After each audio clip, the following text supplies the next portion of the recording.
ಯಾವುದೇ ಧರ್ಮ ಆಗಿರಲಿ, ಧರ್ಮದ ಮದ ನೆತ್ತಿಗೇರಿದ್ರೆ ಇಂಥ ಕೆಲಸ ಆಗುತ್ತೆ. ಸಾವಿರಾರು ವರ್ಷಗಳ ಕಾಲ ಇತಿಹಾಸವಿದ್ದಂತಹ ಬುದ್ಧನ ಪ್ರತಿಮೆ ಈಗ ನೋಡಿ ಏನಾಗಿದೆ.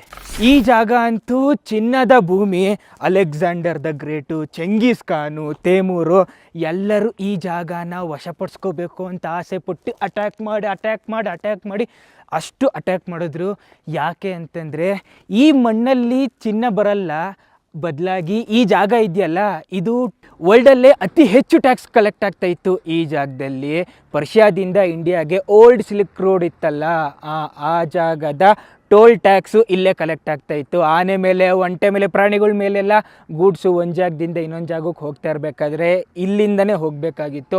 ಆಫ್ಘಾನಿಸ್ತಾನ ಅಂತ ಇತ್ತೀಚೆಗಾಗಿರೋದು, ಅದಕ್ಕಿಂತ ಮುಂಚೆ ಈ ಆಫ್ಘಾನಿಸ್ತಾನ ಅಖಂಡ ಭಾರತದ ಒಂದು ಭಾಗವಾಗಿತ್ತು.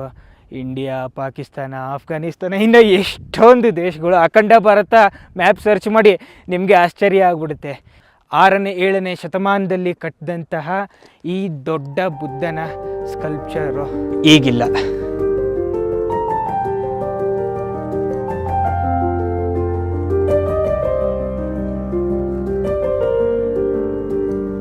ಧರ್ಮ ಯಾವುದೇ ಆಗಿರಲಿ, ಯಾವುದೇ ಧರ್ಮ ಆಗಿರಲಿ, ಧರ್ಮದ ಮದ ನೆತ್ತಿಗೇರಿದ್ರೆ ಇಂಥ ಕೆಲಸ ಆಗುತ್ತೆ.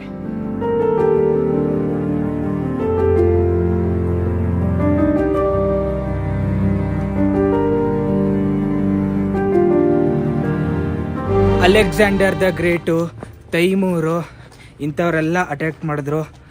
ಅವ್ರ ಕೈಗೆ ಸಿಗಲಿಲ್ಲ ಬುದ್ಧ, ಆದರೆ ಇಂಥವ್ರ ಕೈಗೆ ಸಿಕ್ಕಿ ಡಿಸ್ಟ್ರಾಯ್ ಆಗೋದು. ತಾಲಿಬಾನ್ಗಳು ಏನು ನಂಬಿದ್ರಲ್ಲ ನಂಬಿಕೆ, ಅದೊಂದೇ ನಂಬಿಕೆ ಸತ್ಯ, ಅದೊಂದೇ ನಿಜ. ಬೇರೆಯವ್ರ ನಂಬಿಕೆಗಳು ಏನಾದರೂ ಆಗೋಗಲಿ ಅಂತಂದ್ಬಿಟ್ಟು 2001ರಲ್ಲಿ ಡ್ರಿಲ್ಲಿಂಗ್ ಮಿಷಿನ್ನ ತೊಗೊಂಬಂದು ಅಲ್ಲಲ್ಲಿ ಡ್ರಿಲ್ ಮಾಡಿ ಎಷ್ಟೊಂದು ಡೈನಮೈಟ್ ಬಾಂಬ್ ಇಟ್ಬಿಟ್ಟು ಸಾವಿರಾರು ವರ್ಷಗಳ ಕಾಲ ನಿಂತಿದ್ದಂಥ ಬುದ್ಧನ ಒಂದೇ ಸೆಕೆಂಡಲ್ಲಿ ನಿರ್ನಾಮ ಮಾಡಿಬಿಟ್ರು.